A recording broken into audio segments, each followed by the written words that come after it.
I feel ready to come off my anti-anxiety medication.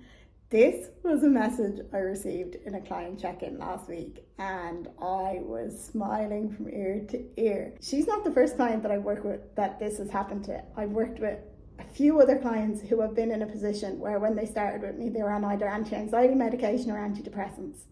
And after working together for a couple of months, I never suggested it.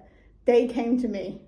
They were also very supported in this role and were seeing therapists as well. And they said, I feel ready to come off my medication. I've cleared it with my doctor. I've cleared it with my therapist. I just wanted to let you know. But it's come from this, Narissa, because this has been the biggest change.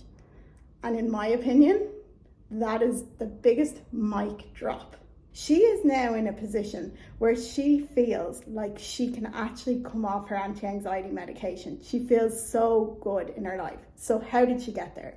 People start a diet and exercise program and they think that the sole purpose of that program is weight loss, but it is all about the journey. It is all about the things that you implement along the way that gets you to that destination, because that is where the real magic is.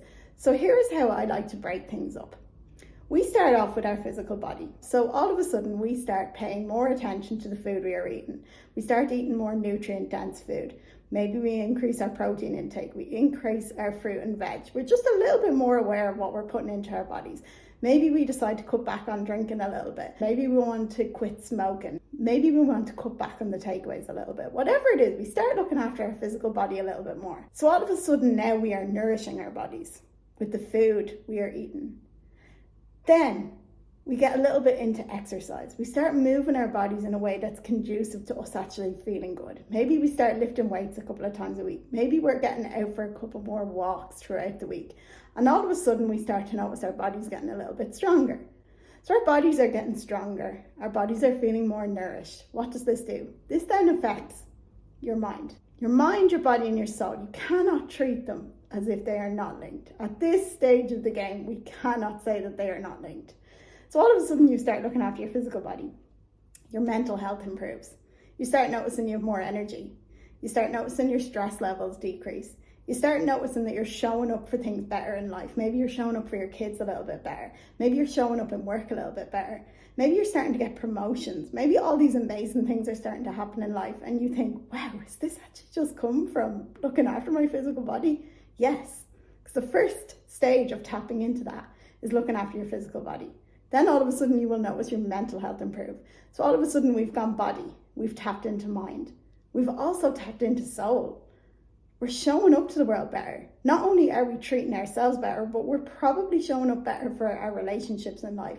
We're showing up better for other people in our life. We're more present. We're more loving. We're more caring. We're more understanding. And all of a sudden our soul is lit up. And this is what I always talk about. If we look after our body, our mental health is going to improve. And if we look after our mental health, we're more inclined to start looking after our bodies as well. It works both ways. But with me, and when I take on clients, this is usually what happens. They start looking after their physical body, their mental health improves. When all of this starts happening, they start noticing life in general improves. And everything just gets a little bit better. The thing I always implement from the start is whatever we are doing it from a place of love and not hate. So whether it's exercise, we're doing it to strengthen our bodies. We're not doing it to punish our bodies. If it's the food we're eating, we're making sure that we're eating nutrient-dense food because we want to feel good. We're not completely restricting ourselves and cutting out all the foods we love because we're on a diet and we're not allowed to have these things. No, we're approaching things from a place of love, implementing the foods we like in moderation, while also making sure that our meals are actually sustaining us and making us feel a little bit better. So the reason why all of this has come to fruition for her is because over the last few months, she's been doing so much work to look after her physical body. She's been doing so much work to look after her mental health. Her whole life has improved. And now she is actually in a position now that she feels strong enough to come off her anti-anxiety medication. Now, in and of itself, I think that is one of the most phenomenal wins. So if you don't believe that looking after this physical vessel that you are in is going to implement every other area of your life, if you're going to take one thing from this video, take that from it. Because I promise you, you look after your body, you'll look after your mind. You look after your mind, you look after your body.